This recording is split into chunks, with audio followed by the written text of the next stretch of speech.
Check 1, 2.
Hello, everybody.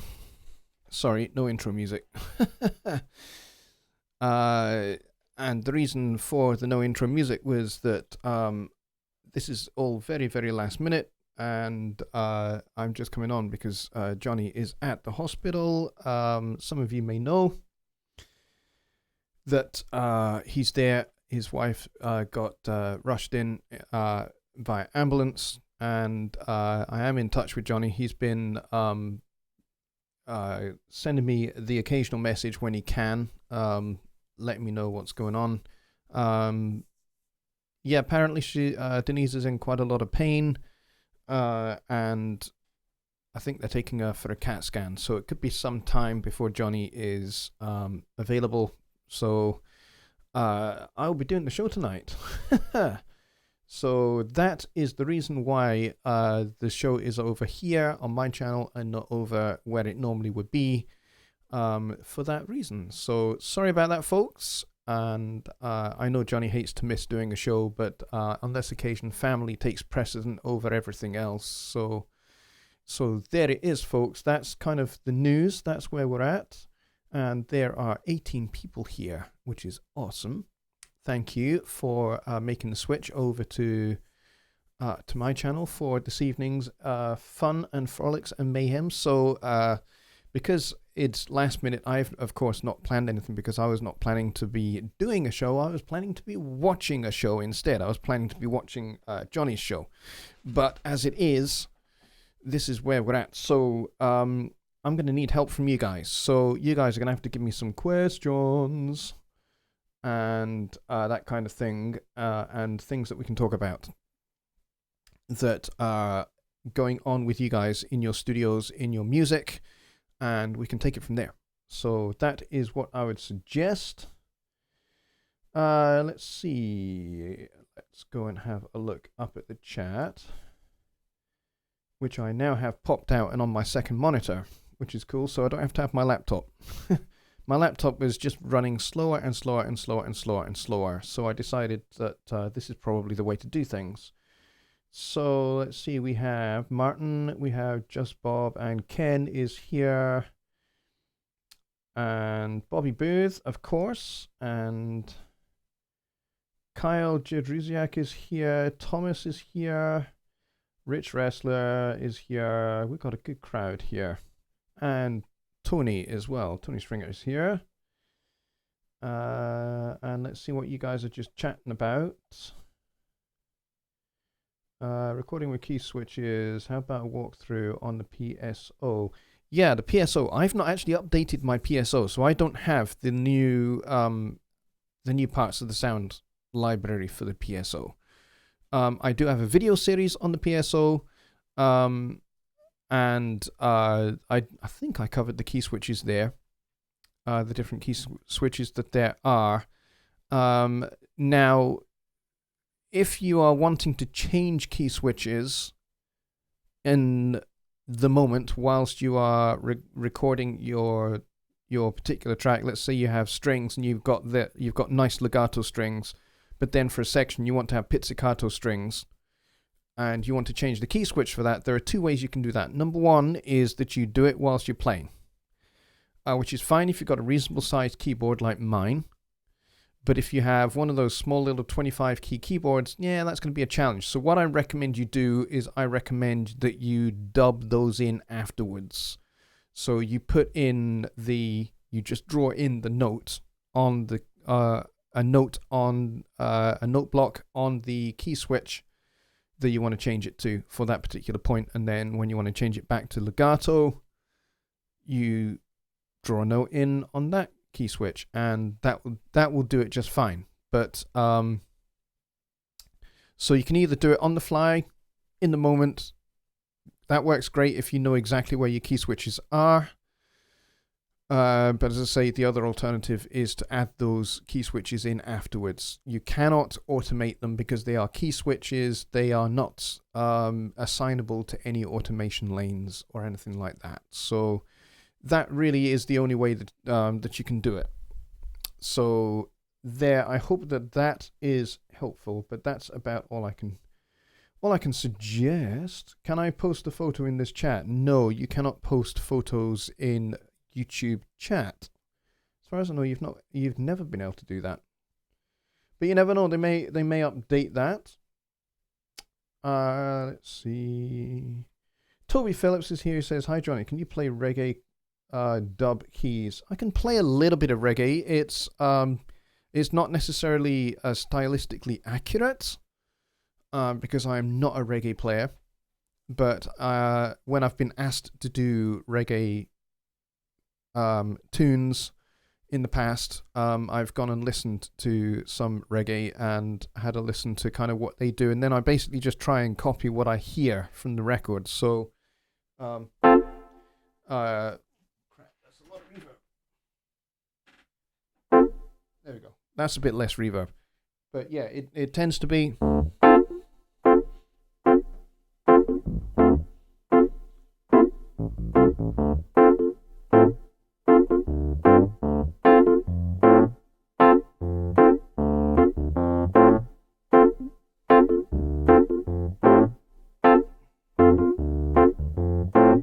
That kind of thing. The keyboard is on the upbeat rather than playing on the 1 or the 2 or the 3 or the 4. It's in between. It's on the 8th notes in between. So 1 and 2 and 3 and 4 and 1. So it would, it'd be something like this.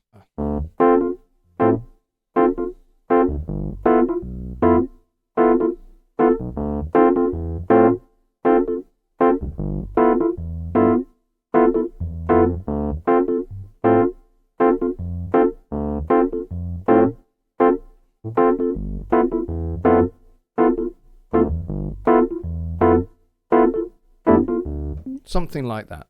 That's about as good as you're going to get from me. Remedial reggae, kind of like jazz fusion, anything goes.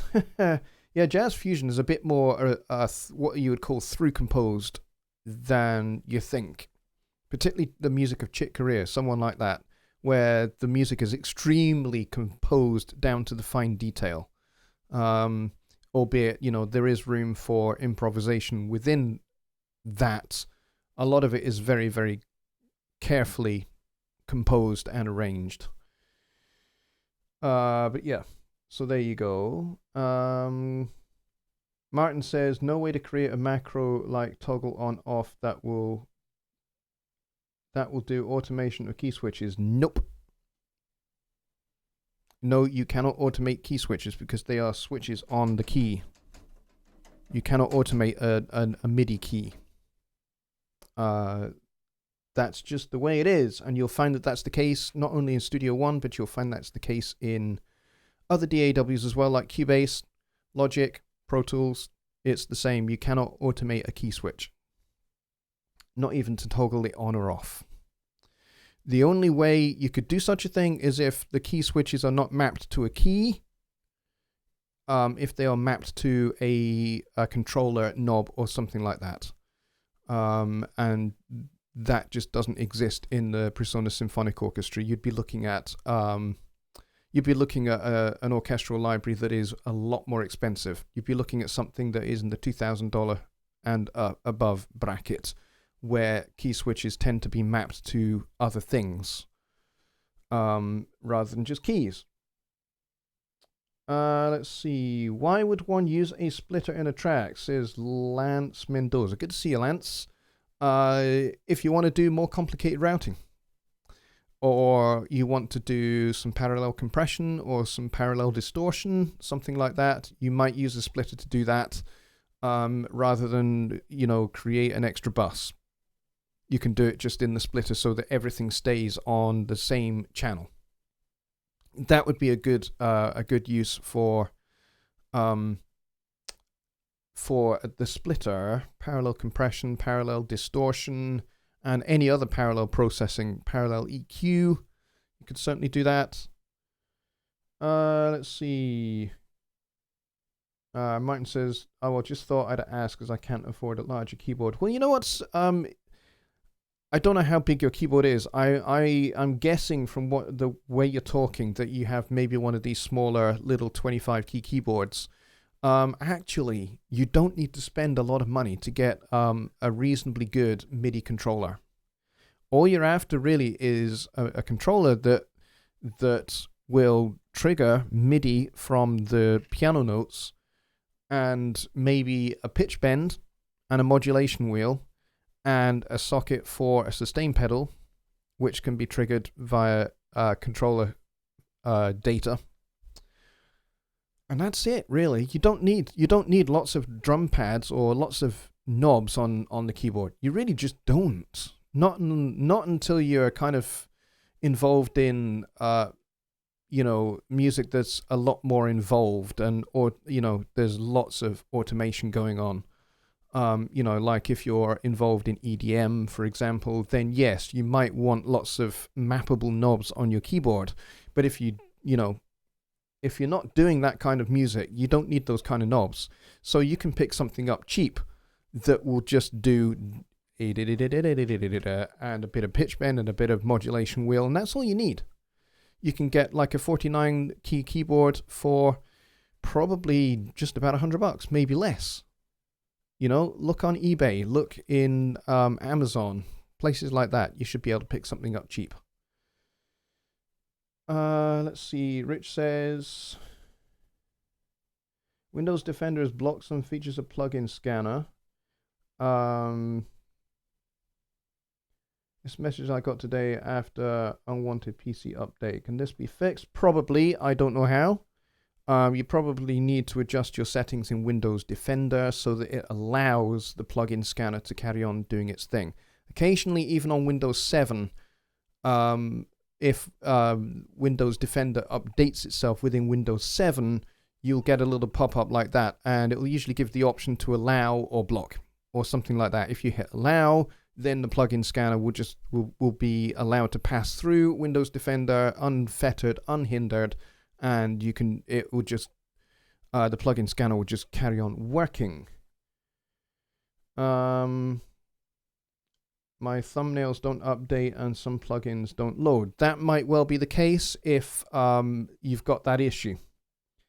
If Windows Defender is blocking your plugin scanner, then new plugins won't load at all. Some third-party plugins won't load at all, and associated thumbnails won't load at all. So what you need to do is you need to go to Windows Defender and adjust your settings so that it allows the plugin scanner to continue to do its thing.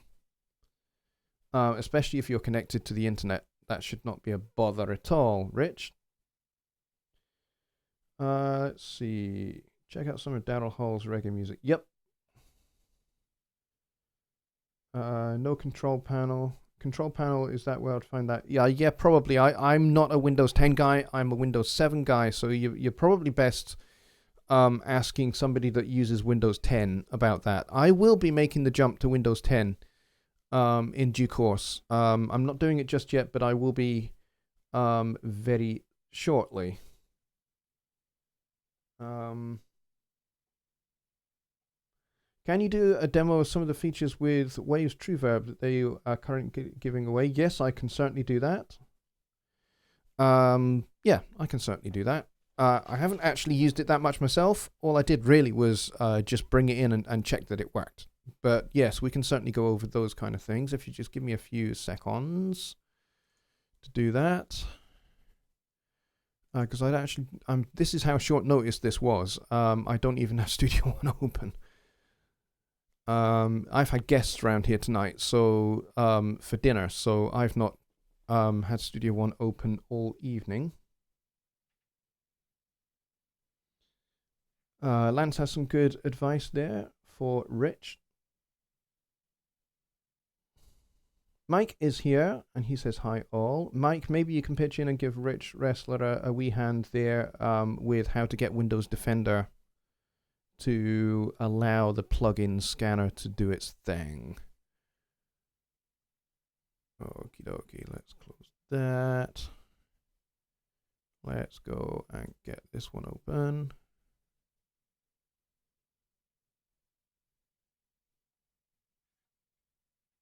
You are so lucky to be able to use Windows 7. Well, I don't think that's it.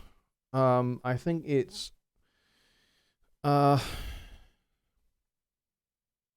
you know, I had the option to update. I remember there was that period where Windows 10 was free for a while. I could have updated then, but a lot of people were, not just in the Personas groups, but a lot of forums all over the internet were reporting issues, major issues with Windows 10. So I thought, you know what? I'm just going to hold off. I'm not going to do this. I'm just going to stay with Windows 7. Now, of course, Windows 7 is going end of life. So that is happening in January, which means there'll be no security updates for Windows 7 and no further development going on, which is absolutely fine. You know, it's a, I mean, it's been around since what, 2007, maybe even earlier. So it's had a very long run, and of course you've got Windows 8 and Windows 10 that are still you know, being looked after and maintained by Microsoft. So it's absolutely fine. Windows 7 is not completely drama-free. I mean, the good thing about Windows 7 is I can control when updates happen. They don't just happen. I can control those. Now, I believe in Windows 10 Professional, you can control when those updates happen and how they get done. But in things like Windows 10 Home or Windows 10 Basic or Windows 10 Home Premium, you have very little control over those kind of things unless you know how to cheat the system in the BIOS. If you can cheat the system in the BIOS, then great, go ahead and do it. But otherwise, I don't think you can. Bobby says, bought a computer about a year ago, it already had Windows 10 on it. Yeah, about a year ago, that's exactly what they're doing. New computers had Windows 10 pre-installed on most domestic off-the-shelf computers. But I got my computer in 2014, so it had Windows 7. I could have got Windows 10 at the same time. I could have got a boot disk for Windows 10, and then when Windows 10 went live, then I could have just put the boot disk in and upgraded. But I chose not to do that. Mike with some great advice. Okay, so TrueVerb. TrueVerb. Oh, that's the wrong screen. That's the right screen. That's the one you want. You don't want my live stream starting shortly screen. You want Studio One, because that's what we're all into. All right, so let's go to my effects and let's go all the way down to my waves. And here's TrueVerb. Now, as you can see, I've only got one of the thumbnails done yet. I haven't done the other ones yet. So let's see. Let's turn off the room reverb and let's bring this guy in underneath it. And here it is. This is the TrueVerb. And what we're going to do is we're going to solo up the drums. and take a look at this guy. This is actually a reasonably old reverb that Waves have made. They've been making this guy for years. Now, there are no presets, so you can't go and get like a particular room type. You're going to have to be creative here, guys, with this. So you can play around with the dimensions, with the room size, and the distance, and the balance, and the decay time. Density, you can't adjust the pre-delay. Pre-delay is grayed out. Now, I'm not sure why that is, because what was offered through the Presonus newsletter link was a full license of TrueVerb. Not a demo, but the full license. So I'm not quite sure why pre-delay is grayed out and has a specific time set to it that I don't think you can change. You can change the decay and the balance and everything else. You can even adjust the low cut filter and all of these other things, like you can boost some of the highs. You can adjust some of the dampening. So you got your frequency response graph down the bottom here. So if I was to click low cut and then roll this guy up to, I don't know, looks like you can only roll it up to 512, which is fine. Let's see, what can we do with the highs?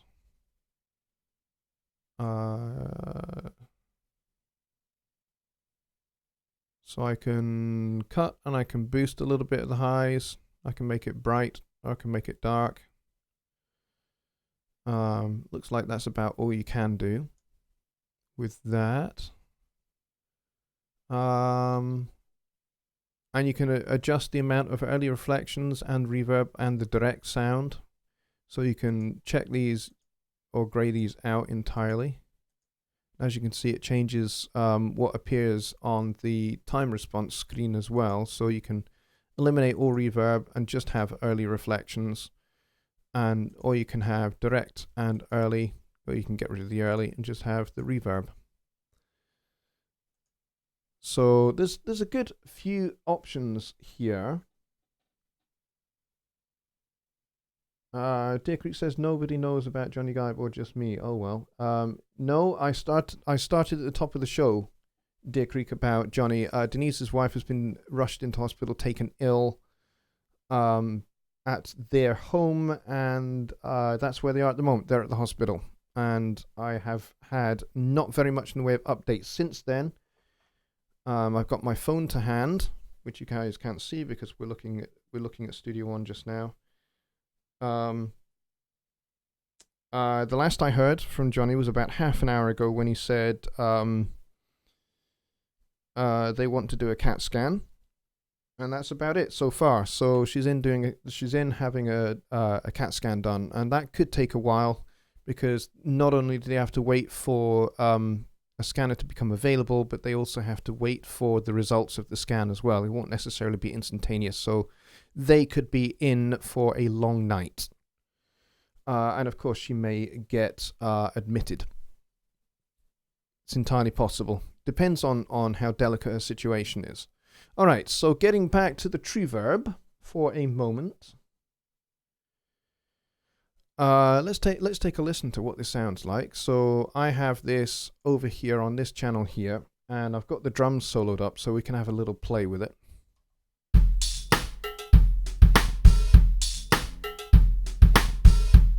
And of course that is way, way, way too loud. Oh, hang on just a second. That's because my group is on. Suspend my group for a moment.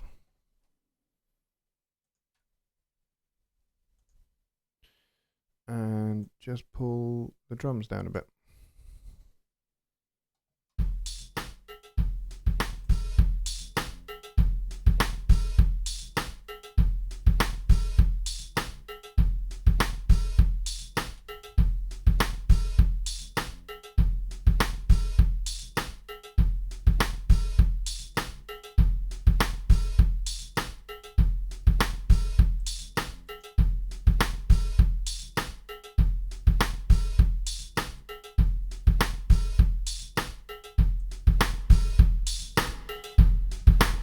There we go. Exaggerate the reverb a bit so you guys can hear it a bit better.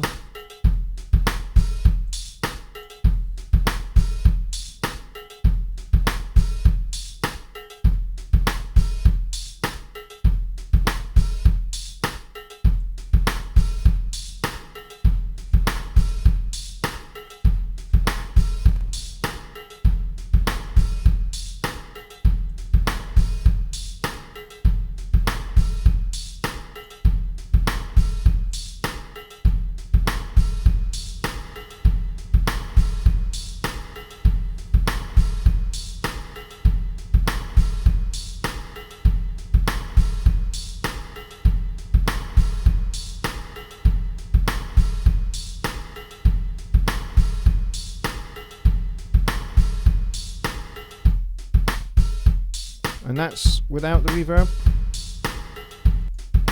and just the audio reflections. So that's just the direct sound. We're distorting a bit.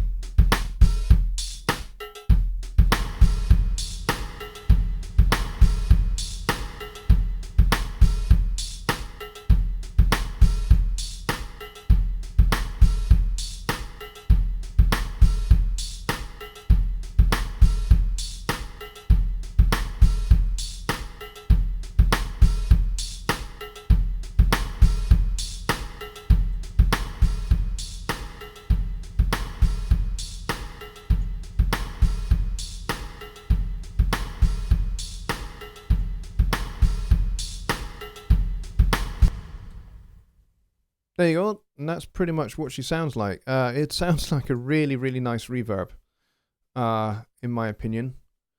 I'm going to grab an EQ, because there's a lot of low end in these drums. There we go, that might help a bit.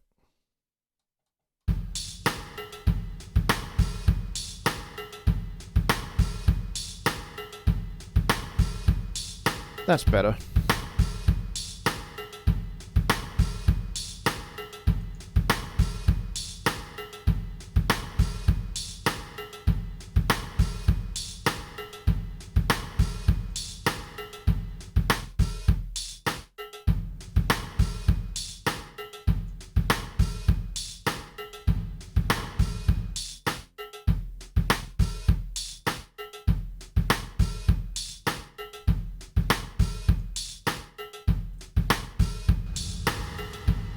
There you go, very cavernous sound.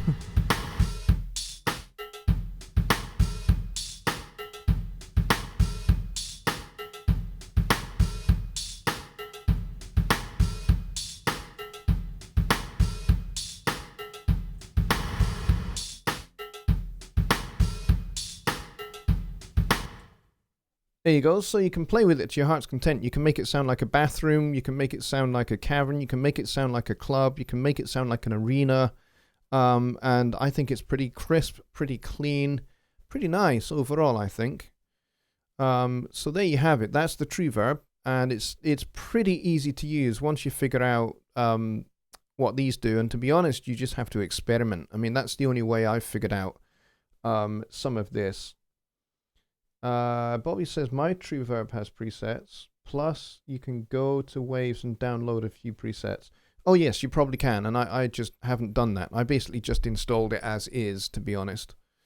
Let's see, what does this have?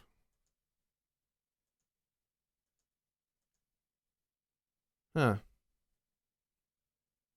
Don't know what that's doing exactly, maybe load. Oh, here we go.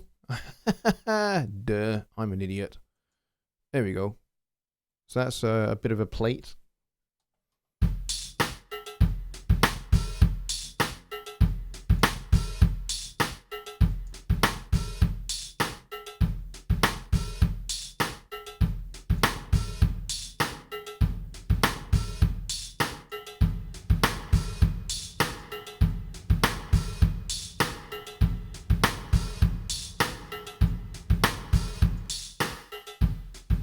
There you go, there's your bathroom sound.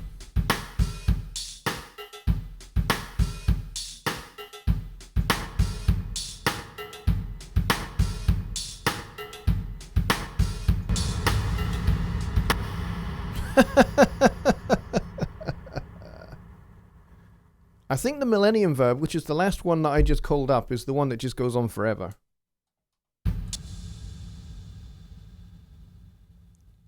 Now that could be really, really, really handy if you want to get like just a big booming kick drum at the end of a song. That could be awesome. So there you go.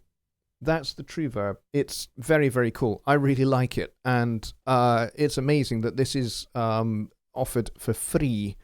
Now, I understand some people have not been able to get it to work.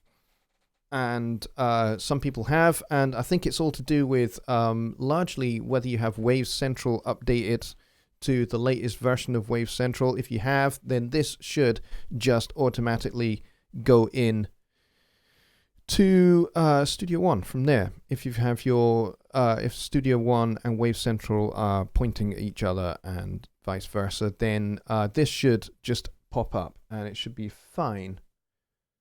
So there you go. Millennium preset would be real helpful for EDM impacts. Yeah, if you want to do like a really booming drop, then yes, it'd be really cool for that.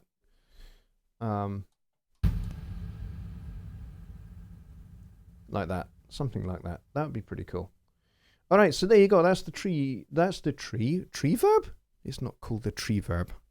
It's called the true verb. All right, so there we go. I hope you found that useful and helpful and informative. I'll leave that there for now, and we can always come back to it.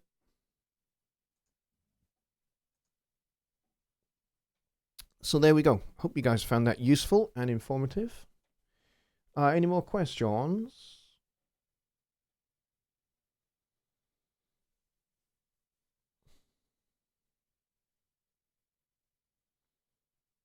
Ken says, I had issues with Waves plugins, certain ones, until I reinstalled Windows and started fresh. Now all works great. Okay, that's an interesting one.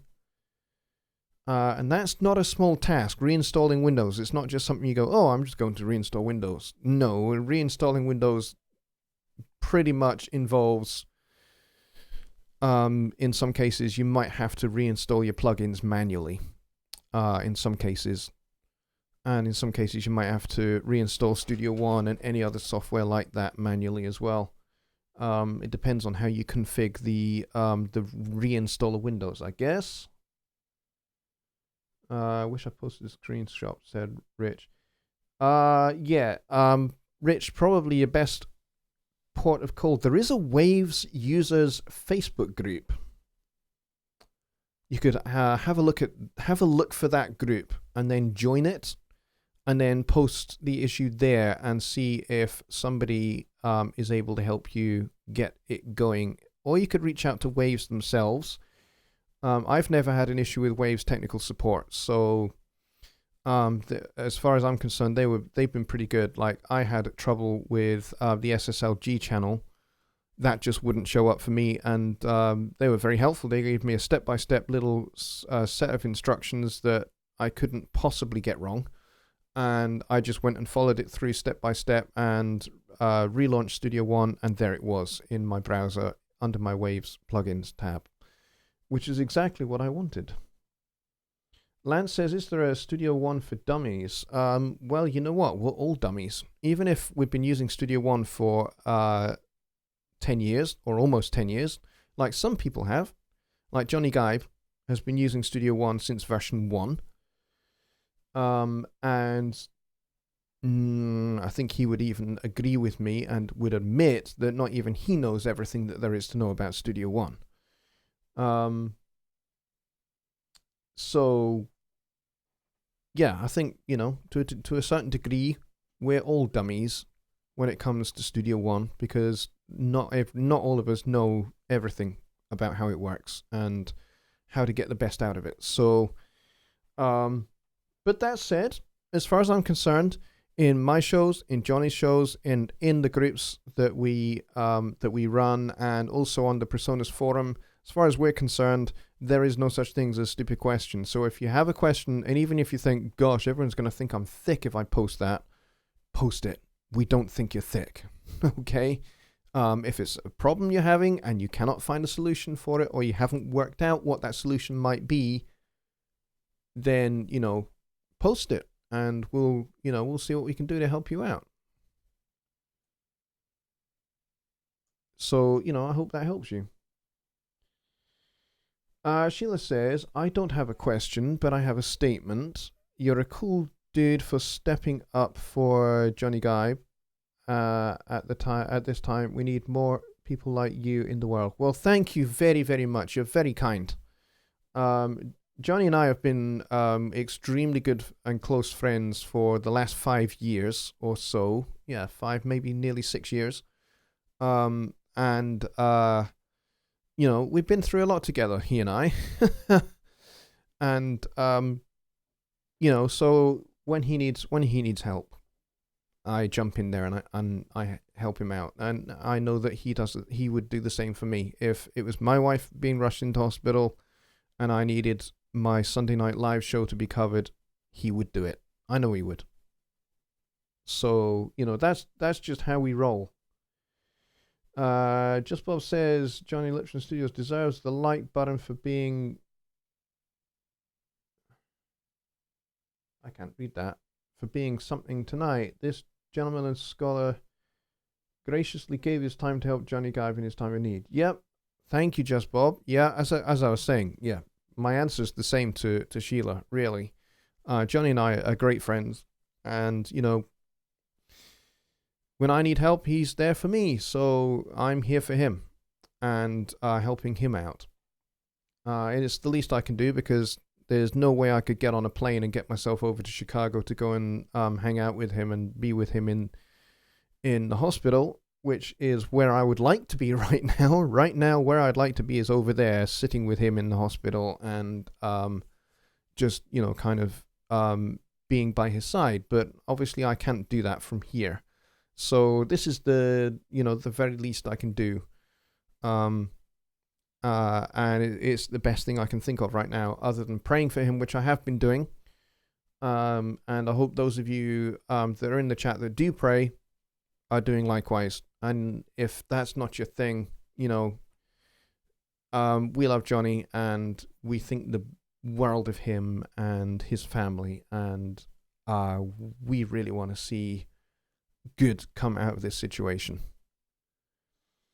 So Rich says Windows Defender is on, says block all apps that are not on the list. Where do I go find the list? I don't know. I wish I did know.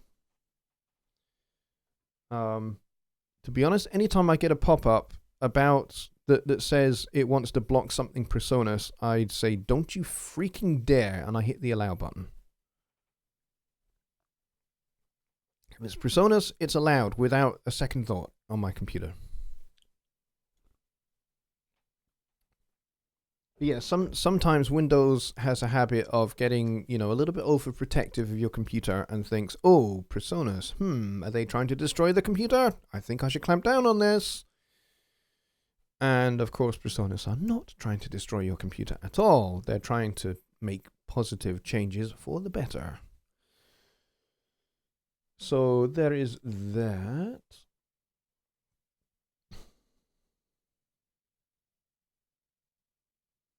Carl says probably under advanced settings. Yep, it could well be. Unfortunately, I can't really help because I'm not Windows 10, and I know that Windows Defender in Windows 7 and Windows 10 are very different, and they behave very differently. So I can't really help too terribly much. But have we got any other questions here? Is what I would like to know. Let's see, we've got 21 people here, which is very, very cool. An extremely short notice stream.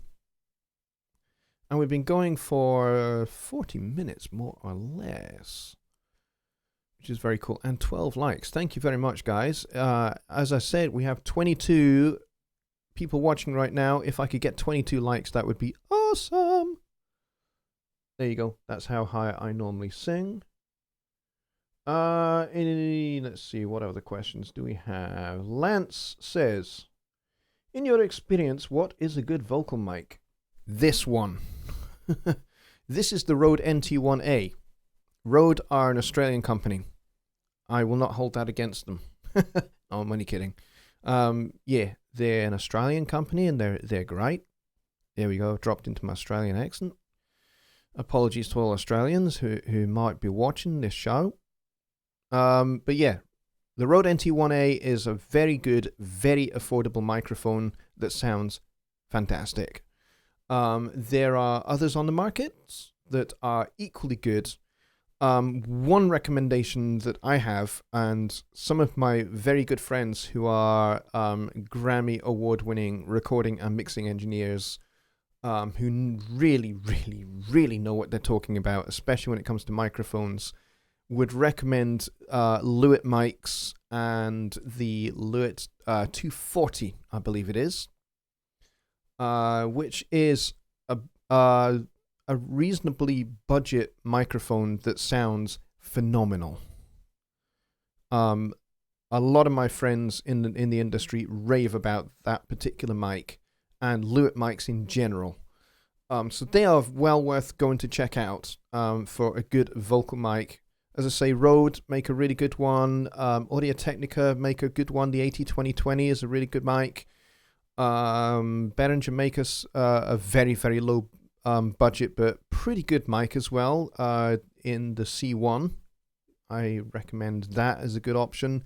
Even Samson make a very good vocal mic. The Samson CO1 is a surprisingly good mic considering how cheap it is. It's very, very cheap, but it's pretty darn good quality. In its price bracket, I can't speak. In its price bracket, I would say it's one of the top runners, I would say. So there's a few that you can think about. Aston Mics, a British microphone company. They make a good couple of mics. The Aston Origin is really good. Some people don't like it. I happen to think it's really nice. I've used it in a couple of other studios here in Edinburgh where they have just lots of Aston mics. They have the Aston Spirit, the Aston Origin, and they have some little small capsule condenser mics as well, which are very, very good for recording overheads or guitars in stereo, that kind of stuff. But yeah, the Aston Origin is really, really good. It's virtually indestructible, that mic. It's amazing. It's a large capsule condenser mic. It has a built-in pop filter, so you don't even need one of these. It's great. And as I say, practically indestructible. You could smack it around and it still works. It's amazing.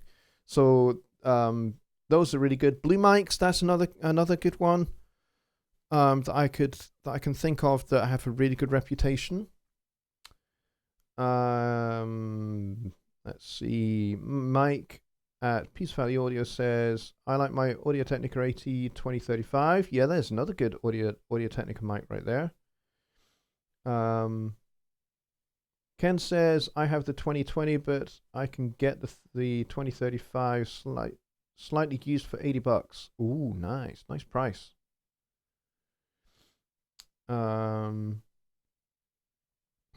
Let's see. Yeah, Mika Hans says, the Blue Bottle is one of the best mics I've ever experienced. Great for almost everything. Yeah, it's a really great all-round mic, the Blue Bottle. Absolutely. I've seen those in action, and they sound great. They really sound great. They're really good all-round mics, but I tell you what, they sound fantastic on acoustic guitars. If you've got acoustic guitars and you've got a matched pair of Blue Bottles, you can get a really, really nice stereo acoustic guitar sound. Bobby says, I like Behringer's. Yeah, Behringer makes some really good stuff. I don't like their mixers, but I like their mics. Their mics are good.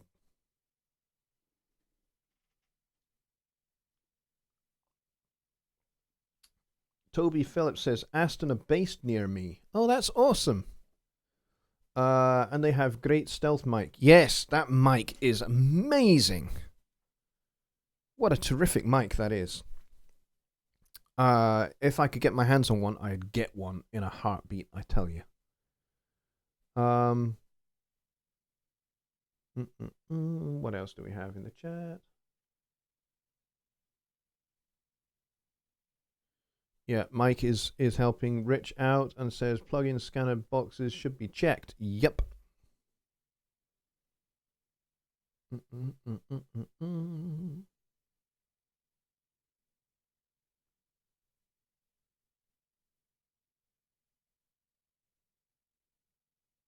I'm just checking for other questions. Sorry, folks. I didn't mean to go all quiet on you there for a second. I'm just checking to see if there's any other questions. But yeah, Aston mics, Lewitt mics, Blue, Behringer, Samson. There's a good selection of mics to check out. Oh, speaking of microphones, I've managed to acquire a new one, and I'm going to show you guys this new mic and see if any of you know anything about it. Mika Han, I'm looking at you, buddy. So if you know something about this mic, please post it in the chat. I'll be right back.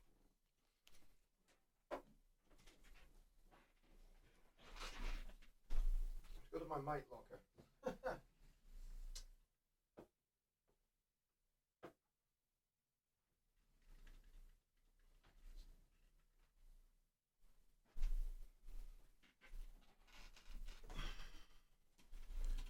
So, here it is. If any of you know anything about this mic, I'd be very grateful. I was actually given this. So this didn't cost me anything. I don't know how much it's worth, but clearly the individual that had it, in fact, my dad gave this to me, but before my dad got it, he got it from somebody at pretty much no cost because he didn't know what he had.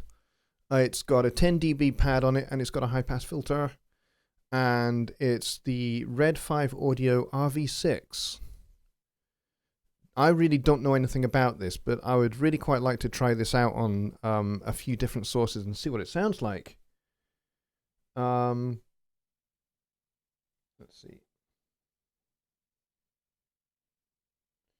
Mika's talking about the Blue Bottle 5 capsule kit, which is about $3,500. Ooh, expensive but amazing value. Well, yeah, if you've got like that much money kicking around, then yeah, it's going to be great value.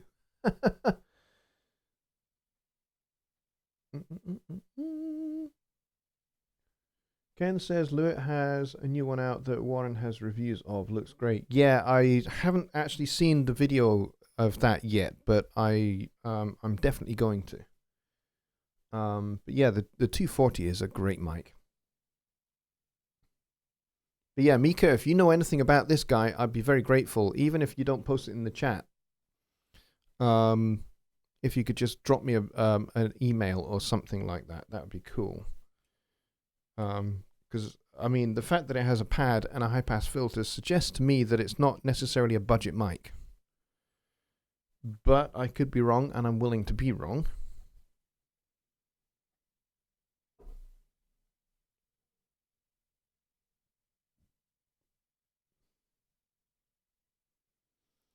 The Lewitt LCT 240 Pro is $140 all over the USA.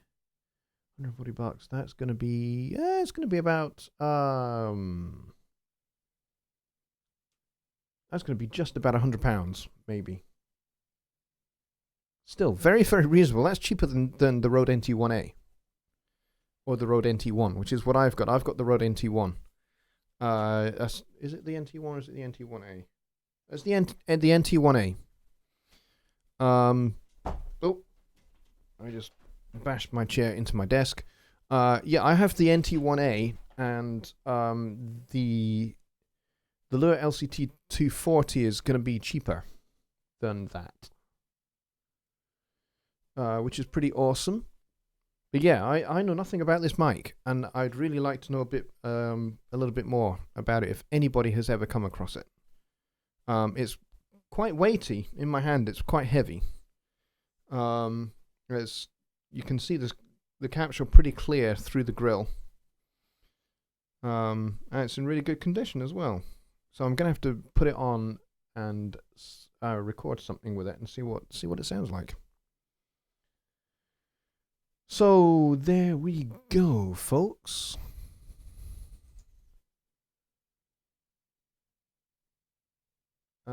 Spoke is here. He says, love my Shure KSM32. There's another great mic. Mika says, go to red5audio.com. Okay, I'll do that. Red5 Audio. Let's go look them up, actually. Yeah, let's do it. Let's do it. Let's find out together, shall we? Oh, that's Studio One. You don't want Studio One. You want to go over here. What was it? Red5 Audio. Red5audio.com. Let's see what that comes up with. And what's the mic called? The mic is the RV6. See if we can find it. RV6.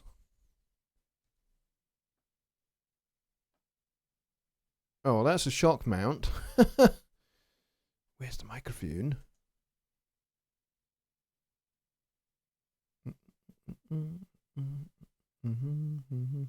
No, that's the RV10, which is £150. RV15.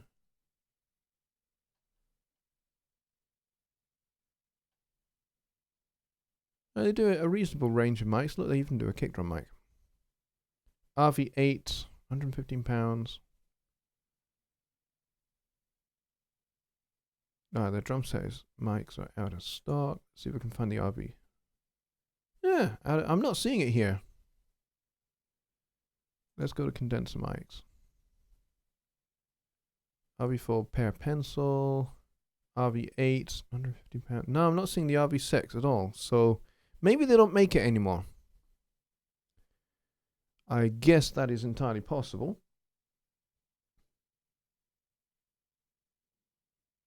Just Bob says, Red5 Audio RV5 is budget Chinese-made large diaphragm condenser mic for vocals, acoustic and electric guitars, overhead drums. Okay. Thanks for looking that up.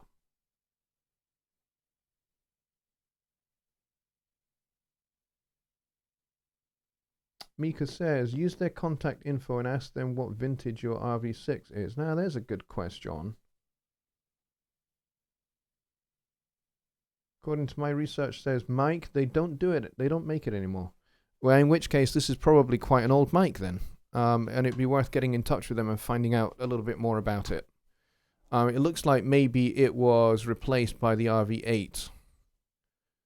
That's entirely possible. It's entirely possible that this is the replacement for it. It has the same pad and the same high pass filter, so this is probably the replacement for it, I would imagine. Comes with a nice carry case and a shock mount and this massive, great big thing. But there we go. Interesting. Interesting.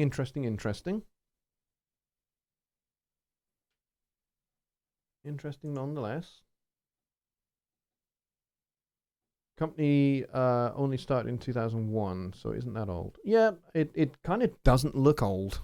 It kind of looks fairly contemporary, so I think you're probably right. It's not a very old piece of kit. But yeah, interesting. Interesting acquisition. I know what I could do. I could try and actually just Google the darn thing rather than going in their shop to look for it.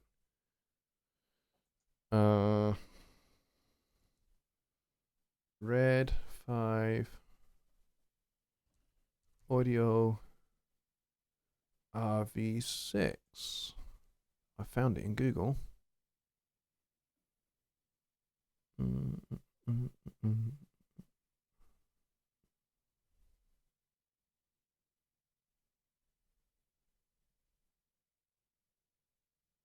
I'm just actually looking here on the internet, which is not very helpful because you probably can't see what I'm looking at.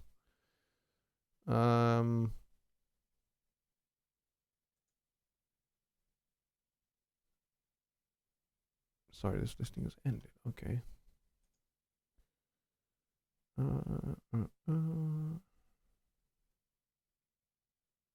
5 RV6 mic.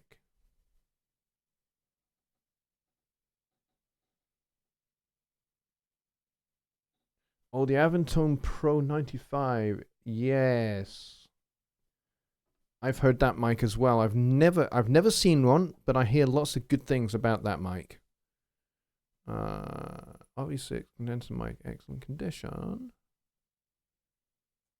Oh, here we go. I found it on Amazon, I think. Yep, here it is on Amazon.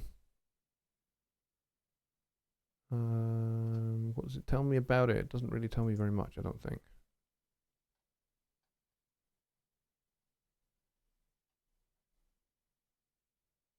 No, not really. Currently unavailable. There you go. So not available on Amazon, which is no surprise, really. Another good mic, actually, if you're looking at low budget mics, or reasonable budget mics, I should say, would be to check out the MXL 990. That's another good option, worth looking into. And of course the NT1, but the NT1, the black one, is £190. The NT1A is about 130.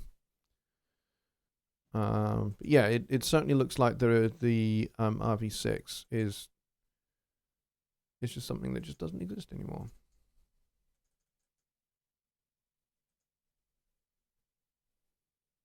But yeah, I was just curious to learn a little bit more about this particular mic.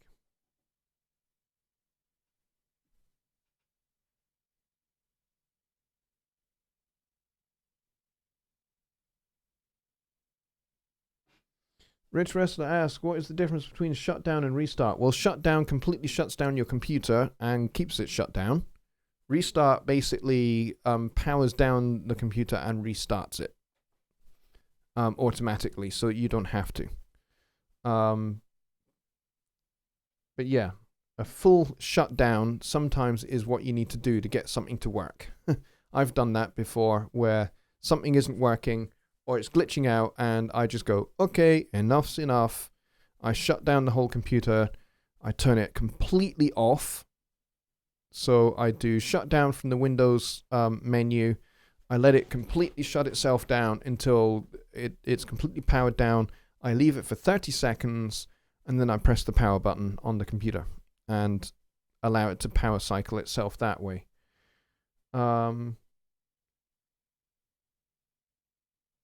Yeah, Kyle says shutdown will do just that. Restart does a shutdown and restart.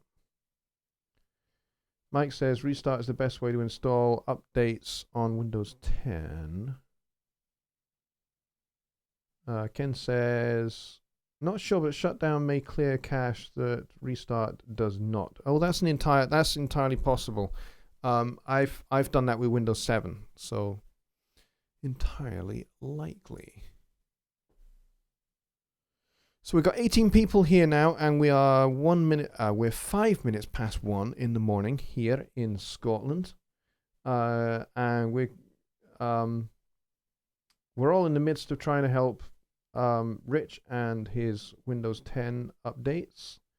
And we've talked a little bit about microphones. We've had a look at the TrueVerb. TrueVerb is really good. If you can get hold of it for free before June 21st, get it. It's worth having. It's free. It doesn't cost you anything. Try it out. If you don't like it, uninstall it, get rid of it. But it's certainly well worth giving a shot. And for me personally, it took me less than 2 minutes to install it. But that's because I've already got Wave Central.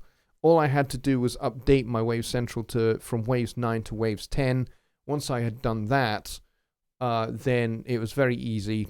It was there in my little list of new plugins to install and activate. So I just checked it in Waves Central, and then I hit install and activate, and that was it. and then I launched Studio One, and there it was.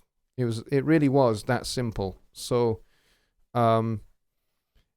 if you have gone through all that rigmarole and it's not showing up, I would suggest that maybe either Waves is not up to date, and you need to do that first, because I believe that the TrueVerb is a Waves 10 specific plugin, I think. Because when I looked at it in Waves Central, it had V10 next to it, whereas the SSLs were Waves 9. But yes, the new Waves Central version 10 allows you to have Waves 9 and Waves 10 plugins in Waves Central at the same time. So that is worth looking at. I'm not getting any further updates from Jonny. Let me see. No, nothing new. As soon as we know something, guys, I guess either Jonny or myself will post it up in the HST groups, and you'll get to see all of that. Mika says, sorry I missed most of the show. I didn't know what happened. Nonetheless, it was great fun. Thank you, Jonny, for doing yeoman's work yet again. You're welcome, Mika. And thanks for the insights into Red 5 Audio, whom I've never heard of before. And people that posted a few bits and pieces about them, that they're a Chinese company and all of that. That's great information. That helps me a lot, because then I can track down this little guy and see what it's like, see if it's any good. And I will definitely check out the review video and see what they have to say, and I'll have a look around, see if I can find some print review as well, because I like reading. It's a dying art, it's a lost art, but I like to read, so I'll maybe do that as well. But until the next time, which will be Sunday Night Live back here. Yeah, we'll be back here again for Sunday Night Live at the usual time. I will have some stuff to demonstrate and some topics that we can discuss. If you would like something specific to be a theme for a show for Sunday Night Live, or a particularly larger topic that you would like discussed, like maybe you would like me to do a quick overview of compression, or EQ, or sidechain compression, or, you know, any particular mixing technique, or a particular songwriting technique, or an arranging technique, or we could do stuff on horn arranging, we could do stuff on rhythm section arranging, we could do stuff on backing vocal harmonies, all of that fun stuff. If you would like a particular show to feature that, drop me an email to johnny@johnnylipshamstudios.co.uk, or drop me a private message in Facebook. You can get me that way too, or you can just put it in a comment below this video when the stream is done and we upload it. So yeah, please do that, and that will help me, because it means then that I don't have to sit down and think about what are the guys going to be interested in? Because, you know, I might come up with something that you guys are just not remotely interested in. So I would like my Sunday Night Lives to be dictated entirely by you guys, and what you would like me to show, or answer, or discuss, or state my opinion on. So all that fun stuff. Okay, so until the next time, folks, I will see you on Sunday. And I've lost my mouse pointer. There we go. I will see you guys on Sunday for Sunday Night Live. Take care, everybody. Have a good night.